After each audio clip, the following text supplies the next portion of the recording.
This is the third installment for the Learning to Observe tutorial. Here's a short video clip that will appear later on in the tutorial. It shows a young girl engaged in some really unusual behavior.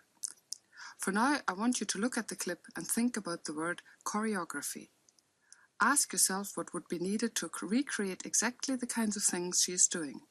This is really the essence of choreography. In this instance, it might not seem like a particularly sensible or meaningful choreography. I agree, and in fact, I worked with a young girl who couldn't stop engaging in such behavior. My task was to help her redesign her personal choreography, to help her change in ways that she found more meaningful. Like an artistic director of choreography, we needed precise details on exactly what she wanted to stop doing and what her new behavior would look like. The questions that needed answers were, for example, how long and how often did she spend doing these unusual things? Once we had this information, we could work out the detail of her new choreography and the changes needed.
This section will show you a number of different things. First of all, we will be looking at the task analysis. Then we look at summary labels, then defining behavior, measuring behavior, recording techniques, inter-observer agreement, and practical recording skills. Developing precision is not an activity to be retained exclusively for dealing with unusual behaviors. Every skill you have acquired since you were a child requires precision in its execution. Observational skills require precision in reporting the detail of that skill. Why this should be an issue at all will become clearer as you go further into this tutorial. For now, there is a new term for you to remember: task analysis. This term refers to the activity of being precise in the identification of those behaviors that make up a skill. Indeed, the analysis of any skill can be thought of as the act of determining the sequence of behaviors that make up a fan-like diagram in the slide shown here. Your task is to take each of the words that follow and write down the steps in the sequence of behaviors making up that skill. When you have done this, then you must compare the number of steps you identified with the steps identified by a partner. Both of you then can compare your collective works with a short video clip of each skill. Making a cup of tea. Write down the task analysis. You may stop the video here to do that. Let us start with the task analysis of the skill involved in making a cup of tea. Work alongside a partner and each of you separately do a task analysis of the behaviors involved. When you are each finished, compare your results and see if you can extend your analysis so that it becomes more fine-grained. Only then should you move on to the next page to see an example of that skill in a video clip. Stop the video if needed. Tell me what to do. You put the tea bag into the coffee pot and boil water and then put some milk into the cup. Pour the coffee and tea and put some sugar.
Can you tell me again what you've done? I've put a tea bag in here and some boiled water and then put some milk into the cup, pour the tea in, and then put some sugar and mix it around. Does it taste nice?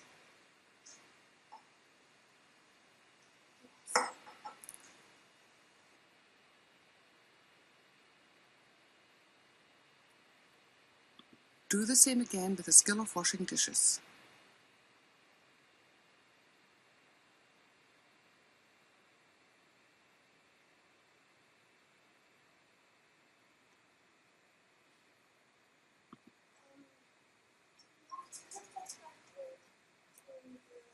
Bag full with the jar of water and put some washing liquid in, clean the cup and spoon and pull the plug out.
So you can compare his washing the dishes with your task analysis.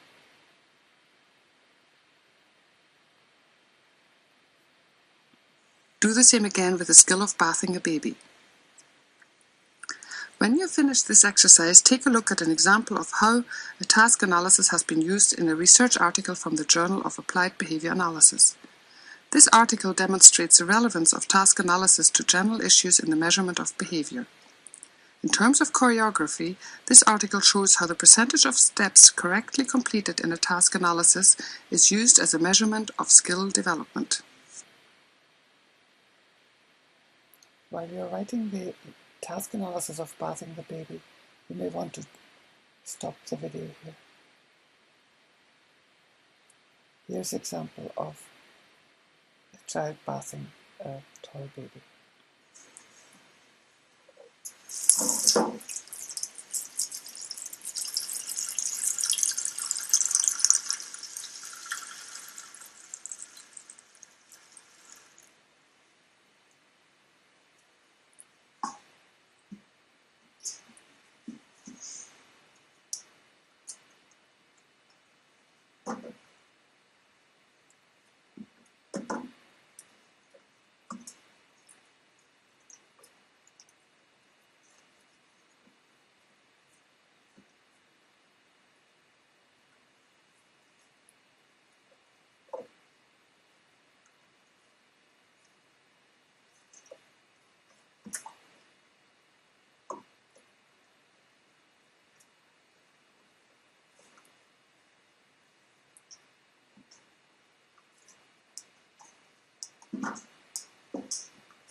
We deliberately used children to show you the task completion here in these three examples so that you can see how the lack of fluency in their behaviour needs further shaping until it becomes fluent, and how the practice of playfully engaging in these behaviours leads to their ability. It leads to their ability to engage in these behaviours eventually in a much more fluent way. So across the day, everything you do each day contains packets of behaviours, if you want, that make up a variety of skills, many of which you now take for granted. So each of these skills, be it making a cup of tea, or bathing a baby, or doing the dishes, every day you engage in these behaviours. Now that you've become more sensitive to the notion of precision in the measurement of behaviour, let's look at some other kinds of behaviours. This time these behaviours come under the general heading of summary labels. Unlike the previous exercise, the behaviours executed under a particular summary label do not necessarily have to occur in a particular order.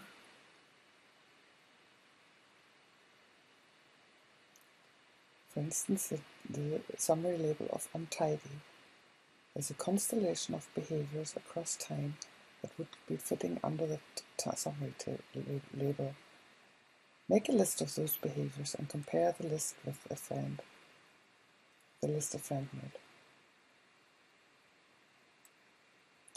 There are many other terms. Try this word first. Do a task analysis of the behaviours one might include under the summary label untidy. One word of warning.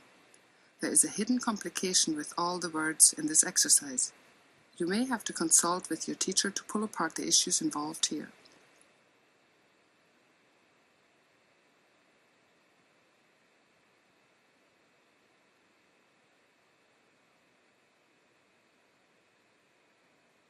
All of these different terms are summary labels for a constellation of behaviours. Disruptive. Across a day, there will be various occasions during which a constellation of behaviours stimulates the use of summary labels by observers. There were three main lessons from this section on summary labels. First, as was the case with the exercise with skills, it is possible to develop various degrees of precision in the identification of the behaviours associated with summary labels. The second lesson was that it was impossible to list these behaviours without at the same time including reference to the environment in which they occurred. Just as there were many different ways to be untidy, there were many different situations that make this word appropriate. This fact also shows up clearly the extent to which summary labels are incredibly imprecise in their meaning. We have to be careful how to use these words in a science that demands precision. The third lesson follows from this concern about precision, and it also relates back to something that was said in the introduction about language traps. Remember I mentioned the word mentalism. Well, the kinds of words used here, summary labels, have another significant aspect to them. It is this. These words are often used to explain a person's action. For example, we say someone does such and such because they are untidy, or because they are insecure, or because they are disruptive. Used in this way, the word at the top of the fan of the lines in the diagram we have been using is regarded as an explanation for the list of behaviours at the bottom. But this is simply wrong. Any word at the top of the diagram is merely a descriptive term for the list of behaviours at the bottom of the diagram. Unfortunately, much of psychology has not recognized this mistake of mentalism, but that is another story.